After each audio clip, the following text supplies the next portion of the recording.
Dear people, is Easter actually a pagan holiday? Did Christians borrow it from ancient fertility festivals? Or is that claim based on misunderstanding and internet myths? Today, we are going to investigate the real history of Easter and the controversy surrounding its alleged pagan origins. The origins of Easter begin in the pages of the New Testament. According to the Gospels, Jesus was crucified during the Jewish festival of Passover under the Roman governor Pontius Pilate. 3 days later, the tomb was found empty. Jesus appeared alive to his disciples and many others. This event, the resurrection, became the central proclamation of Christianity. The Apostle Paul even wrote, Christ, our Passover lamb, has been sacrificed. These connections shows that the earliest Christian celebration of Easter was rooted not in pagan religion, but in the Jewish Passover.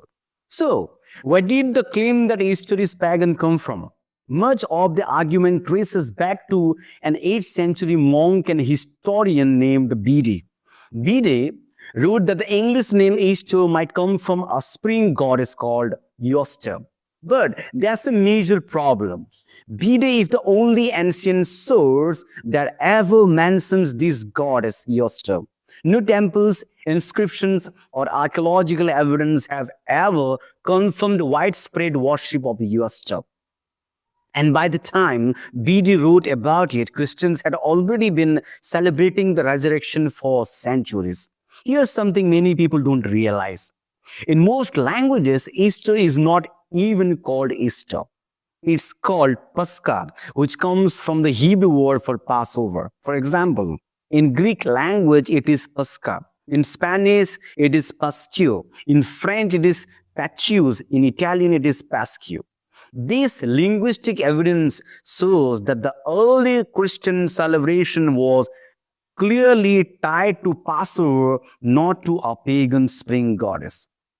Historical writings show that Christians were celebrating the resurrection as early as the 2nd century. Church leaders like Irenaeus and Polycarp discussed the timing of the celebration. Later, the date of Easter was standardized at the First Council of Nicaea under the Roman Emperor Constantine the Great.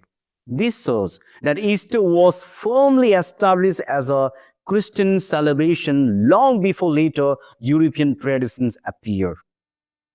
So, is Easter pagan? The historical evidence says no.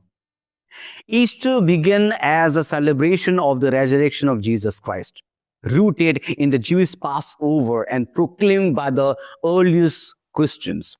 While cultural traditions like eggs and rabbits developed later, the core message of Easter has always been the same. Christ is risen. And for Christians around the world, that message continues to represent hope, victory over death, and the promise of new life.